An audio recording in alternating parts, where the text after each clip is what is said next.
गुरुर्ब्रह्मा गुरुर्विष्णु गुरुर्देवो महेश्वरः गुरुर्साक्षात् परब्रह्म तस्मै श्री गुरवे नमः।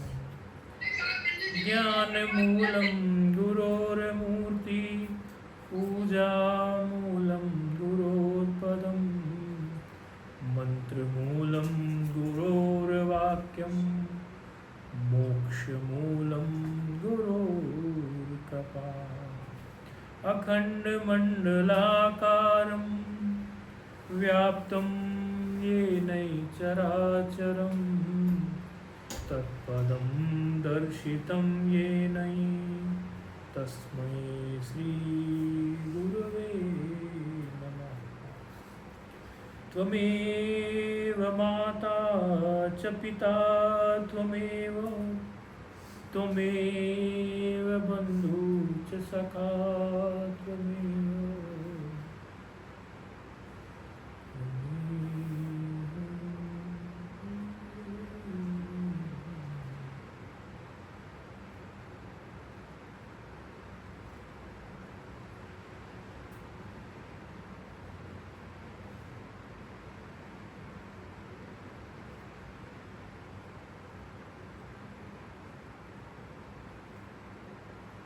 नारायण नारायण।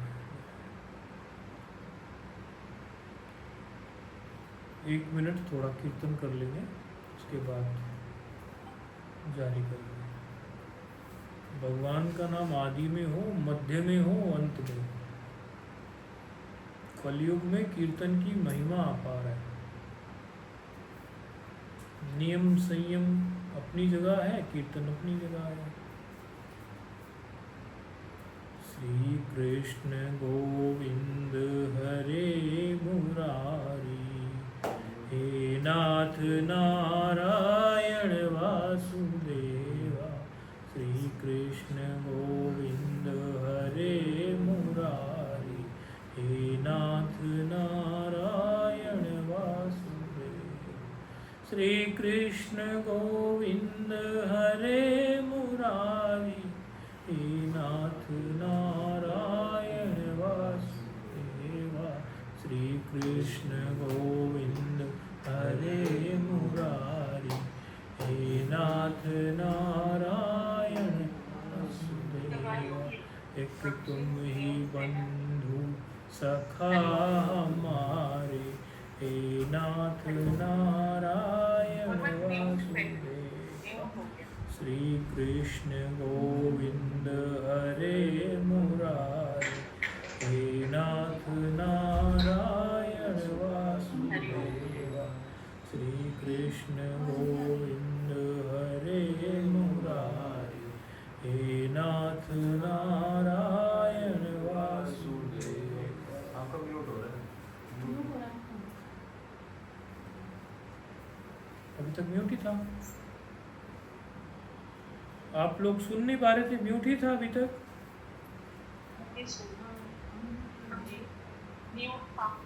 अभी तक म्यूट ही था।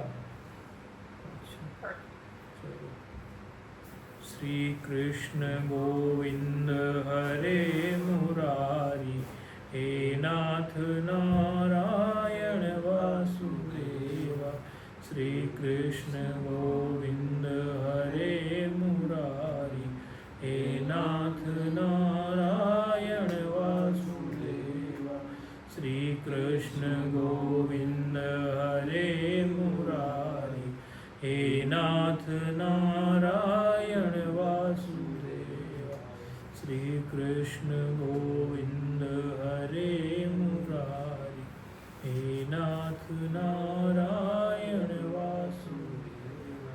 श्री कृष्ण गोविंद हरे मुरारी, हे नाथ नारायण वासुदेवा। श्री कृष्ण गोविंद हरे मुरारी, हे नाथ नारायण वासुदेवा। एक तुम ही बंधु सखा हमारे, हे नाथ नारायण वासुदेवा। एक तुम ही बंधु सखा हमारे, हे नाथ नारायण वासुदेवा। श्री कृष्ण गोविंद हरे मुरारी, हे नाथ नारायण वासुदेवा। श्री कृष्ण गोविंद हरे मुरारी, हे नाथ नारायण वासुदेवा। नारायण नारायण नारायण। जीवन में देखो, मीरा ने तो क्या कह दिया, मेरा तो गिरधर गोपाल दूसरों न कोई। मीरा ने कितनी स्पष्ट बात कही, कोई लाग लपेट नहीं, कोई गोलमोल बात नहीं। होता है ना, जैसे संसार में हम कोई बात कहते हैं तो हम दोनों तरफ की बात कह देते हैं, इधर की भी उधर की भी, ताकि हमारा पक्ष बचा रह जाए। हमें इधर जाना हो तो भी मुड़ जाए, उधर जाना हो तो भी मुड़ जाए। व्यवहार निभाने के लिए दोनों तरफ की बातें हम बोल देते हैं कई बार। ये मीरा का विज्ञान ऐसा नहीं है। मीरा को एकदम स्पष्ट है कि मेरो तो गिरधर गोपाल दूसरा न कोई। भैया मैंने तो सब जान लिया राणा जी कि गिरधर गोपाल केवल ईश्वर जो है वो, जो अनेकों अनेकों रूपों में विख्यात हैं और समय समय पर भक्तों को आनंदित आह्लादित, और गीता तो कहती है कि साधु को प्रीत राणा है, उनको पार उतारने के लिए, उनके कष्ट हरने के लिए, उनको कोई समस्या आ रही हो उसको दूर करने के लिए, उनके भजन में कोई बाधा उत्पन्न हो रहा हो उसको दूर करने के लिए साधु जो भी साधक है, जो भी भगवान में प्रीति रखता है, वो साधु ही है। साधु का मतलब होता है जो ठीक हो, सही हो, उसी को साधु कहेंगे। और साधुता के लिए कोई चोले की बात नहीं है। हमारा मन साधु होता है, चोला साधु नहीं होता। चोला अपनी जगह है, बाकी मन हमारा साधु हो तो सब साधु होता है। तो मीरा की बात यहाँ स्पष्ट है, मेरा तो गिरधर गोपाल दूसरा न कोई। लेकिन हम लोगों से क्या गलती हो जाती है कि हम संसार की अन्य चीज़ों को महत्व देते रहते हैं और हमारे जीवन में स्पष्टता नहीं रहती। महत्व बुद्धि संसार की सभी चीज़ों के प्रति होनी चाहिए, क्योंकि व्यवहार में कुछ कुछ सब चीज़ों का उपयोग करना पड़ता है। ऐसा नहीं है कि किसी चीज़ को महत्व नहीं दो, लेकिन अधिक महत्व बुद्धि कहाँ है, ये बहुत ज़रूरी बात है। जिसके जीवन में गुरु के द्वारा प्राप्त नियम निष्ठा है, गुरु ने जो नियम निष्ठा दे दी, गुरु ने जो मंत्र दे दिया, जो नियम दे दिया, उसके प्रति जिसके जीवन में निष्ठा है, निष्ठा माना पक्कापन है, दृढ़ता है, समझो उसने जीवन का बहुत बड़ा काम कर लिया। ऑर्डिनरी और एक्स्ट्रा ऑर्डिनरी, साधारण और असाधारण में केवल धागे भर का फर्क होता है। काम वही साधारण लोग भी करते हैं, काम वही असाधारण लोग भी करते हैं, लेकिन नियम निष्ठा का अंतर होता है धागे भर का। कहते जी हम इस काम को कभी करते हैं, कभी नहीं करते हैं, कभी टाइम से करते हैं, कभी गैर टाइम करते हैं। ये साधारण व्यक्ति की बात है। जो गुरु से जुड़ा हो वो असाधारण हो जाता है। वो गुरु ने नियम दिया, गुरु ने निष्ठा पूर्वक आप लोगों को अपने जीवन में उतार के निष्ठा पूर्वक, तब तो गुरु ने नियम दिया है। यदि हम व्यक्तिगत रूप से अपने जप को नहीं करते, हमें जब से हमें मंत्र मिला तब से हम भोजन किए बिना हमें जप करना है, ये हमारी नियम निष्ठा है, आज तक है। आपातकालीन स्थिति अलग होती है, बुखार हो गया, कुछ हो गया, प्राय तो बहुत कम क्षण ऐसे होते हैं, ऐसा होता है, नहीं तो स्नान इत्यादि हो जाता है उसके बाद ही। तो ये गुरु के द्वारा नियम दिया गया जो है, उसको निष्ठापूर्वक पूरी दृढ़ता से उसका पालन करते। परिणाम ये आया कि जीवन में भौतिक हो या आध्यात्मिक हो, सभी प्रकार की ऊंचाइयों को अनुभूत गुरु कृपा से करने को मिला। नियम निष्ठा की इतनी बड़ी बात है, आज की बात हम नियम निष्ठा भी रखेंगे। एक बार एक राजा था, क्षत्रिय राजा था। राजा, ब्राह्मण राजा भी हुए कई, इतिहास में ब्राह्मण भी कई प्रकार के होते हैं। कई होते हैं कि कर्मकांडी ब्राह्मण होते हैं, कई क्षत्रियवत होते हैं, राज्य करते हैं, कई खेती करते हैं। तो ऐसा नहीं समझना कि जो ब्राह्मण शरीर में पैदा हुए वो उन्होंने क्षत्रियों वाले काम नहीं किए, वो जिस हिसाब से उसको वातावरण मिला वैसा हुआ। लेकिन ये जिस राजा की हम कहानी बता रहे हैं, ये तो क्षत्रिय ही था। गुरु ने मंत्र दे दिया। पहले प्राय ये परंपरा थी, अभी तो लोग इसका पालन ठीक से नहीं करते, कुछ भी कैसे भी करते हैं। प्राय जो है समय से उपनयन संस्कार होके, जनेऊ कहते हैं जिसको, और ऐसे करके जो थे गायत्री मंत्र ब्राह्मण क्षत्रिय वैश्य इत्यादि को दे दिया, इत्यादि के ब्राह्मण क्षत्रिय वैश्य को दे देते थे। और उनके इष्ट का मंत्र जो था वो भी गुरु ने उनको दिया हुआ था। माना कोई शिव जी के उपासक हैं तो शिव जी का जो मंत्र है, शिव जी के कई मंत्र हैं, उनमें से देखना होता है कि इसको षडाक्षरी देना है, अन्य देना है। ये निर्णय गुरु करेंगे आपके अंतःकरण को देखकर। आप अपनी मर्जी से नाम जप कर सकते हैं, लेकिन यदि मंत्र जप करना है तो मंत्र जप में आपको गुरु के द्वारा मंत्र लेना चाहिए। तो गुरु जी ने राजा को मंत्र दे दिया था उनके इष्ट का, और गुरु जी ने कहा कि भाई देखो, प्रातःकाल आप स्नान इत्यादि करके ये जप करो, सूर्योदय के समय से पहले शुरू कर दो, और सूर्योदय होता सा हो तब तक हो जाए तो अच्छा, नहीं तो सूर्योदय के पहले से शुरू कर दो, और शाम को सूर्यास्त होने से पहले जप करना शुरू कर दो और अपना जप निपटा लो। उसके बाद ही आपको विशेष कार्य करना। मैं सिर्फ तुम्हें ये नियम देता हूँ। तो गुरुजी ने, ये बिल्कुल सत्य घटना है, गुरुजी ने उस क्षत्रिय राजा को ऐसा नियम दे दिया। अब राजा है तो राज्य में 1000 तरह के काम भी है। आज भी एक छोटा सा एमएलए या पार्षद या गांव का प्रधान, सरपंच, मुखिया, उसके पास भी सामाजिक अनेकों कार्य होते हैं।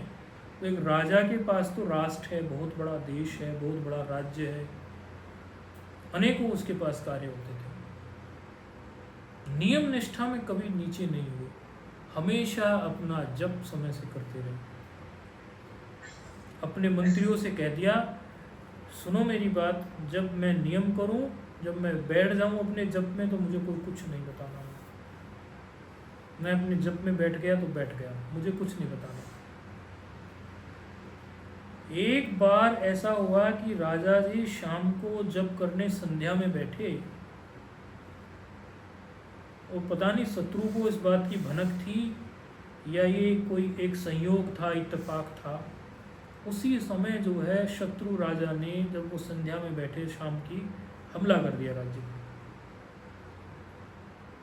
मंत्री को बहुत स्ट्रॉन्ग इंस्ट्रक्शंस थी, बहुत कड़ा नियम से और कड़ाई से बोला हुआ था कि जब मैं बैठ जाऊं उस समय मुझे उठाना नहीं है।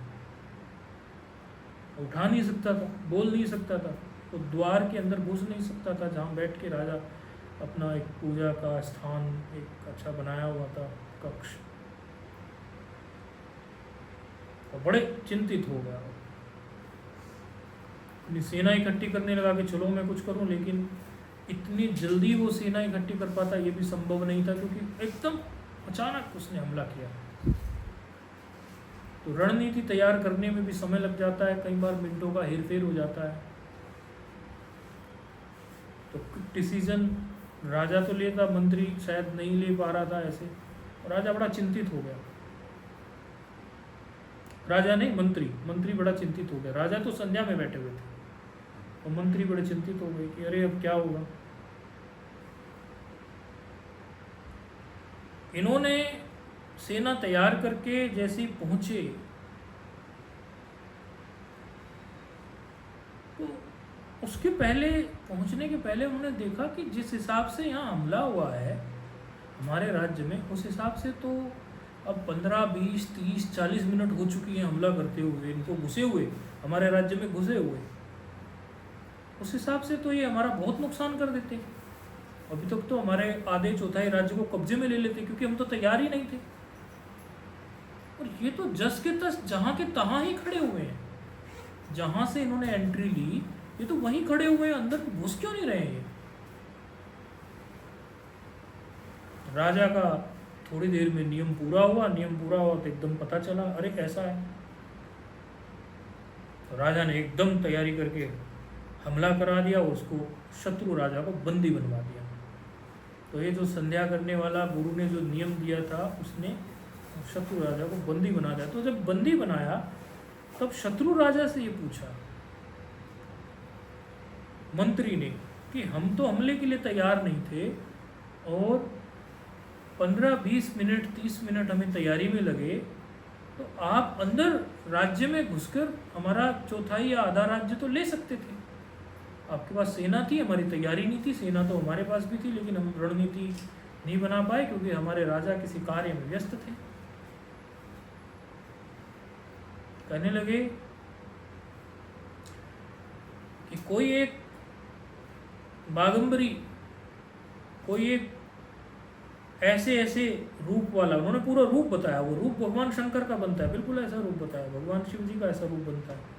कोई एक ऐसा व्यक्ति हमारे सामने हमें बार बार दिख रहा था और हमें पता नहीं किस शक्ति से रोक रहा था कि अभी कहीं नहीं जाना है, अभी कहीं नहीं जाना है, वहीं खड़े रहो जहाँ खड़े हो। हमारी हिम्मत नहीं हुई अंदर घुसने की, और इतने में तो आप लोग आ गए।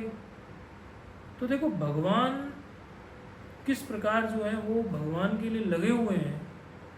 तो उनके इष्ट शिवजी थे, तो वो किस प्रकार जो है भगवान शिवजी जो है वहाँ उनकी रक्षा की, तब तक थामे रखा, माहौल बनाए रखा। मेरे व्यक्तिगत जीवन की कई घटनाएं हैं, कई घटनाएं, एक नहीं अनेकों घटनाएं। सारी बातें हम कई बार सार्वजनिक बोलते भी नहीं, लेकिन ऐसी कितनी घटनाएं हैं कि कोई गड़बड़ होनी हो, कोई हमें परेशान करने वाला हो या कुछ भी करने वाला हो, उसके पहले हमारे इष्ट जो है हमें प्रेरित कर देते हैं कि यहाँ से निकलो, यहाँ तुम्हारे लिए व्यर्थ का बखेड़ा खड़ा करके लोग परेशान कर सकते हैं, तुम्हारे भजन में बाधा उत्पन्न कर सकते हैं, यहाँ से अभी निकलो, तत्काल निकलो। और हम वो स्थान छोड़ देते हैं। और कई बार कई प्रेरणाएं, अभी कुछ दिन पहले कोई हमसे बातचीत कर रहा था, कोई एक मनोवैज्ञानिक ढंग से बातचीत चल रही थी। उन्होंने पूछा आपको स्वप्न आते हैं महाराज? मैंने कहा हाँ आते हैं। स्वप्न सच होते हैं? मैंने कहा सच भी होते हैं, प्रेरणाएं भी मिलती हैं, कई लोगों के लिए मार्गदर्शन की भी बात आ जाती है स्वप्न में। तो ये कौन करता है? ये हमारे इष्ट ही करते हैं। एक घटना, महाराष्ट्र के एक संत हुए, दादा गावंड उनका नाम है, और महाराष्ट्र में किसी रियासत से वो थे, अर्थात किसी राज्य परिवार से थे, रजवाड़े से थे। अब वो महाराष्ट्र से जो संत थे, उनको उनके गुरु ने नियम निष्ठा दी थी कि शाम को तुझे ध्यान में बैठना है, इतने बजे से इतने बजे तक, दुनिया इधर की उधर हो जाए, तुझे शाम को ध्यान में बैठना ही है। ऐसा उनके गुरु ने उनको बोला हुआ था कि तुम्हें ध्यान में बैठना ही है। अब वो क्या हुआ कि पहले जो थे, ये थोड़ी पुरानी बात है, एरोप्लेन जो है ना, अभी लोग फ्लाइट पकड़ लेते हैं अमेरिका के लिए, विदेशों में जाने के लिए, ये प्रचलन में नहीं थी। अधिक प्रचलन में जो थे वो समुद्री जहाज थे। अब कोई अमेरिका जाना चाहे तो समुद्र से होके जाना पड़ेगा उसको, अभी भी समुद्र के ऊपर से ही जहाज जाते हैं। तो उन्हें कहीं बाहर जाना था संत को, दादा गावंड नाम है उनका, और हम जब अपने भ्रमण काल में थे तो बड़े मुश्किल से उनकी एक पुस्तक हमें मिली थी, वो हमने पढ़ी थी। उन्होंने खुद ये अपनी बात उस पुस्तक में, स्वयं पुस्तक में लिखी थी हमने जो पढ़ी थी। हम जिन दिनों भ्रमण में थे, तिरुवन्नामलाई रमण महर्षि जी के आश्रम में थे, और रमण महर्षि जी की ही लाइब्रेरी में वो पुस्तक हमें प्राप्त हुई थी, वहाँ हमने पढ़ी थी। नियम निष्ठा की बात बता रहे हैं, नियम के पक्का होने की। तो दादा गावंड जो थे वो कहीं विदेश में जा रहे थे, और शाम को संध्या का समय हुआ।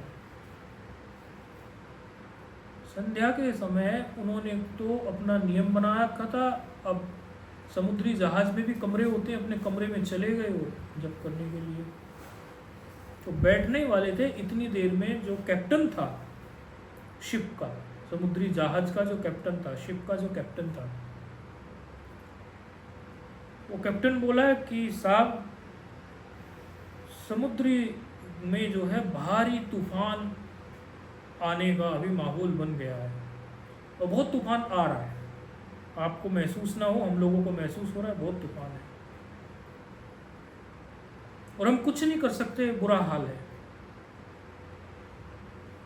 तो कहने लगे भाई देखो, ठीक है तूफान में एहतियात बरतना होता है, जो भी नियम होते हैं समुद्री जहाज के, उन नियमों का पालन करना होता है, वो हम पालन करने के लिए कोई वो नहीं है। लेकिन आप ये सारी बातें अन्य यात्रियों से बताओ, हमें तो हमारे गुरु ने जो नियम दिया हुआ है हम वो करेंगे। उस समय हमारा वो समय हो गया है, अभी तुम आ गए, तुमने बता दिया, हम तो अपनी ध्यान में बैठने ही वाले थे। तो दादा गावंड बोले। इसीलिए आप महाराष्ट्र के हुए हैं, इनका साधना काल भी बड़ा विचित्र है। ध्यान में बैठने के बाद उठते नहीं थे, पक्के थे, गुरु ने जो नियम दिया पक्के से करते थे। बोले हमें तो अपना ध्यान में बैठना है। बोले आप महाराज मान नहीं रहे हो, आप जहाँ बैठोगे तूफान इफेक्ट करेगा शिप को, आप एक इस पर्टिकुलर एरिया में बैठेंगे तो इफेक्ट कम होगा। जहाज़ के भी अलग अलग होते हैं ना, इस एरिया में बैठो, जैसे बस बहुत बड़ी, जहाज़ तो बहुत ही बड़ा होता है, ट्रेन बहुत बड़ी है, वो एक ही जगह सबको शायद इकट्ठा कर रहे थे, कि शायद ऐसा कह रहे थे सब लोग यहीं इकट्ठे हो जाओ इस क्षेत्र में जहाज़ के, ताकि ज़्यादा इफेक्टेड ना रहो। वो कहने लगे देखो भाई कैप्टन जी, आपकी बात मैं मानता हूँ, लेकिन मुझे मेरी नियम निष्ठा करने दो।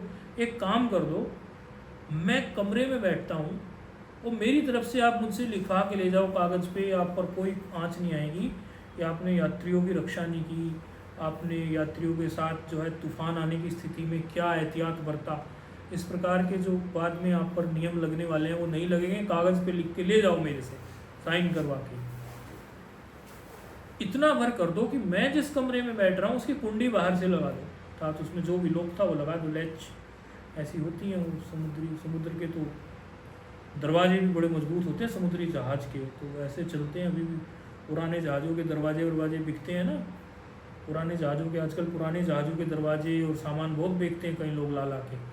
क्योंकि होता ये है कि शिप जो होता है वो डैमेज करना होता है फिर, तो जो सामान उसमें से निकाल लो, एक टाइम के बाद एक्सपायर हो जाता है। जैसे गाड़ी जो है अभी एक्सपायर हो जाती 15 साल में, और 5 साल बढ़ा दी अभी, ऐसे शिप की भी एक एक्सपायरी डेट होती है, उसके बाद उनको डैमेज करना पड़ता है। तो उनको डैमेज करना है, इससे अच्छा उसमें से सामान निकाल लेते हैं, दरवाजे निकाल लेते हैं, उसके अंदर रस्सी, पाइप, कुर्सियाँ, बहुत सी चीज़ें निकाल के आजकल कई लोग बेचते रहते हैं। कई लोगों के लिए ये बिजनेस है। तो बोले वो लैच जो है दरवाजे की वो लगा दो कुंडी बाहर से मेरे दरवाजे की, और मैं अंदर ध्यान में बैठता हूँ। दादा बोले और यदि तूफान टल जाए या कुछ हो जाए तो मेरी कुंडी खोल देना, और नहीं टली तो डूबे तो मुझे डूब जाने देना। तो दादा गावंड वहां जाके ध्यान में बैठ गए, और तूफान घंटों चला और वो बैठे रहे, और घंटों के बाद में कैप्टन ने दरवाज़ा खोला और कहा हम लोग सुरक्षित बच गए। बोले आपको पता चला? बोले नहीं, मैं तो ध्यानस्थ हो गया था, मेरे गुरु ने मुझे नियम दिया था, मैं तो उसी नियम से चला।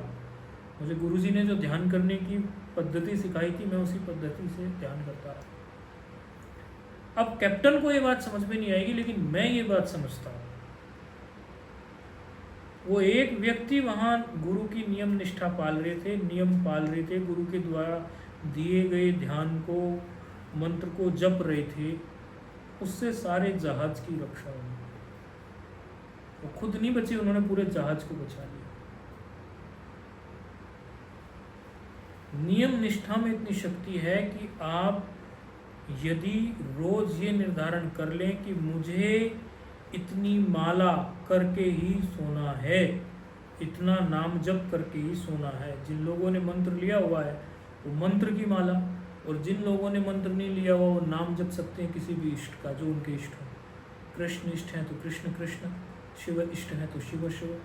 हो सके तो किन्हीं न किन्हीं गुरु से जुड़ के हमें संस्कार करा लेना चाहिए। लेकिन फिर भी यदि किसी गुरु में श्रद्धा नहीं बनती, या आप नहीं हो, कोई मामला ऐसा घरेलू ऐसी परिस्थितियां हैं, तो आपको जो भी भगवान जिन भी इष्ट को मानते हो उनके नाम का जप नियम से करना चाहिए।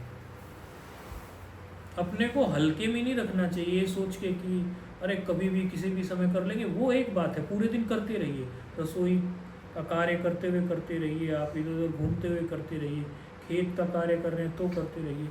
लेकिन एक नियम जो आपका बंध जाएगा, उस नियम से आपके अंदर एक अद्भुत शक्ति का संचार होगा। आपके अंदर एक ऐसी ऊर्जा बनेगी वो नियमित, और उसमें भी यदि आपने समय बांध दिया, इतने समय पे हमें करना है, हमें राम के नाम को 1000 बार करना है, शिव के नाम को करना है या मंत्र को करना है। 1000 बार का मतलब 10 माला हो गई। वैष्णव मंत्र है आपका राम का, कृष्ण का, तो तुलसी की माला ले लीजिए। आप शैव हैं, शिव भक्त हैं, तो आप रुद्राक्ष की माला ले लीजिए।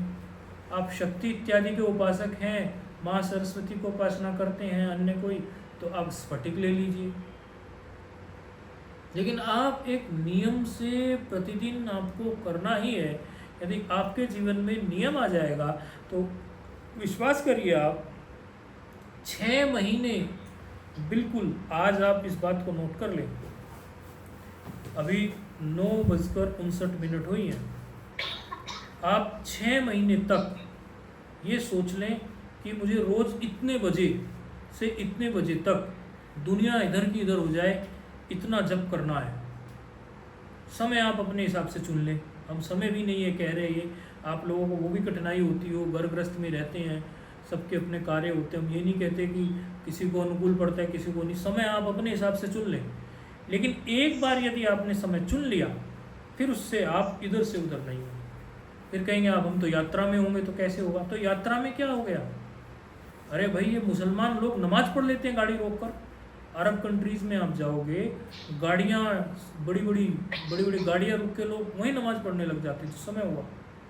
तो क्या हम सनातनी, हम हिंदू, हम अपने धर्म के कच्चे हैं? जहाँ भी आप हों, एकदम माला नहीं है तो माला करने में भी शर्म नहीं करना चाहिए। अपने ऊपर दुपट्टा, चुन्नी, माता है तो चुन्नी इत्यादि दुपट्टा होता है, पुरुष हैं तो भी कुछ रख के नीचे माला जब उसी समय शुरू कर दो।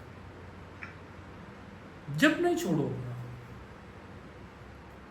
जब ऐसी स्थिति बने इमरजेंसी तब ऐसा, नहीं तो घर पर तो आप बिल्कुल नियम से करो ही करो। मतलब वहाँ तो जैसे बस में है, ट्रेन में है, फ्लाइट में है, वहाँ आप कोई अलग से आसन तो बिछा नहीं पाओगे, फ्लाइट में तो नहीं बिछा पाते। अच्छा, हम तो ट्रेन में जब चलते हैं, अभी भी और पहले भी चलते थे, तो हमारे पास हमारा आसन होता है। अभी भी बैठे आसन बिछाया, नीचे तो आसन होता है हमारे पास। ट्रेन में आसन बिछाया और ऊपर अपना जो ये है हमारा, इसको ढका और नीचे माला जब चालू हो गई। और फ्लाइट में कभी वो समय ऐसा पड़ा नहीं कि उसी समय कोई हुई, और बस में और गाड़ी में तो कोई बात ही नहीं, उसमें तो हम कर लें। हम कभी नहीं छोड़ते। जब माला नहीं भी कर पा रहे हो आप, तो मानसिक जप अपना चालू करो। लेकिन वो जो समय आपने निर्धारित किया है, उस समय पे आप अपने मन को दुर्बल नहीं करो। आप अपने मन के दुर्बल करना, मजबूत रखना, ये आप पर है। नाम जप में कोई धर्म, संप्रदाय इत्यादि का कहीं बात नहीं है। सब अपने अपने ढंग से जप करते हैं। इस्लाम में भी वो तस्बीह बोलते हैं, माला वो घुमाते रहते हैं। और गुरु नानक जी ने तो कितनी सुंदर बात कही, नानक नाम जहाज है, चढ़े सूत्रे पार, जो श्रद्धा कर सेवते, गुरु पार उतारण का, पार उतारण या तारणहार। नाम तो जहाज है भाई, आपके पास है क्या? और महाराष्ट्र के एक संत कहते थे, अपने इष्ट से बोलते थे, बोले "हे विठल, अब तू मुझसे दूर नहीं जा सकता, गुरु ने मुझे मंत्र दे दिया, और मंत्र दे दिया तो समझो तेरा दामन पकड़ा दिया, तेरी चोटी पकड़ा दी, तेरी तुझे मेरा हाथ जो है तुम्हारे हाथ में दे दिया, अब तुम मेरा हाथ छुड़ा के नहीं जा सकते। अरे आप एक बार करो तो सही, आप 30 दिन का नियम लीजिए, 20 दिन का नियम लीजिए, 25 दिन का नियम लीजिए, और देखिए आज से ही कि मैं अगले 21 दिन बिल्कुल एग्जैक्टली उसी टाइम पर बैठूंगा और उसी टाइम पर जप करूंगा। आप वो 21 डेज का नियम लीजिए, और उन 21 दिन में आप टाइम को इधर उधर नहीं करोगे। आप 22वें दिन देखिए आपको क्या। हमारी इस बात को आप एक एक एक समझ लीजिए कि पक्की एक बात समझिए, एकदम आप 21 दिन का चैलेंज एक्सेप्ट कीजिए, एग्जैक्टली सेम टाइम पर आप जप करेंगे, कोई भी समय चुन ले, वो इधर से उधर नहीं होने देंगे, चाहे दुनिया हो जाए। 22वें दिन आपके अंदर इतनी अद्भुत शक्ति आएगी, इतनी अद्भुत शक्ति आएगी, आपको लगेगा मेरा संकल्प बल, मेरा मनोबल, मेरे काम पहले से बेहतर है और बहुत बढ़िया है, और मेरे मन में कितनी शांति है। तो आज आप लोगों के सामने आने का मेरा उद्देश्य यही था, आप लोग ढीले ना पड़ जाएं। ये गुरुजी से बातचीत नहीं होती, गुरुजी नहीं दिखते, वैसे तो कोई ना कोई वीडियो रिकॉर्ड होकर डलता रहता है, लेकिन आज हमने सोचा कि जो दूर बैठे हुए हैं उनसे किसी तरह किसी ग्रुप के माध्यम से उनसे भी आमने सामने हो जाएंगे। आप अपने जप को हल्के में ना लें, बस उसमें नियमबद्धता ले आएँ। यदि एग्जैक्ट टाइम पर आप करेंगे तो आप देखेंगे आप में क्या अंतर आया है। नाम जप की बड़ी भारी महिमा है, और नियम जब जुड़ जाता है ना उसके साथ, आज मैं केवल नाम जप की बात नहीं कह रहा हूँ, आज मैं नाम जप में नियम को जोड़ के बोल रहा हूँ। समझ लेना मेरा आज का उद्देश्य, आपका समय होना चाहिए कि इस समय मुझे करना ही है। चीज़ों को हल्के में मत लो, नहीं तो कहोगे फिर मत कहना कुछ कर न सके, ये जीवन यूं अनमोल मिला, गुरु संगति का भी योग मिला, फिर भी ये मानव जन्म पाके, यदि भव सागर से तर न सके, फिर मत कहना कुछ कर न सके, फिर मत कहना कुछ कर न सके, फिर मत कहना कुछ कर न सके।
खुश रहो, आनंद में रहो, अपना जप ध्यान करते रहो और विचलित नहीं हो कभी भी। जीवन में दुख सुख सब आते जाते रहते हैं, ये टिकाऊ चीज़ नहीं है। टिकाऊ चीज़ है अपना राम तत्व। रमन्ते योगिना यस्मिनिति राम तस्मिनिति राम। योगी लोग भी जिसमें रमण करते हैं, ऐसा तत्व लगे रहो। नारायण नारायण। खुश रहो।